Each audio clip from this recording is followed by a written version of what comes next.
People ask me all the time what's happening in supply chain and what should they do and what should they be thinking about. Well, one thing to be thinking about is Amazon. It does not seem to be a topic that will go away. The Amazon effect has been very popular for several years now. So the key question is how to get ahead of it. So in August, FedEx decided to not renew the contract with Amazon. And then recently, they've been in the news all over the place because Amazon has stopped allowing their third-party sellers to ship via FedEx and have cut them off, and is creating a lot of drama.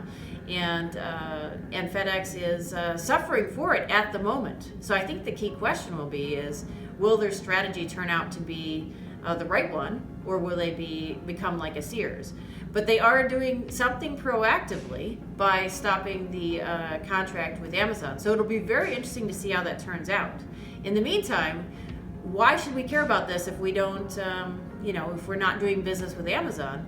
Is that they have an impact across our entire supply chain. Every single client I work with, whether they're a manufacturer, distributor, whether they export, they're impacted by what's happening with Amazon and what's happening in the supply chain world. So currently, the FedEx volume is going to UPS, and they actually took the opposite approach to increase their business with Amazon. So it'll be interesting to see how that goes. And I have to wonder, what about the underdog? Perhaps the U.S. Postal Service will actually come out on top because they actually have been delivering packages timely and beating FedEx and UPS in several ways. So who knows? The underdog might just come out on top.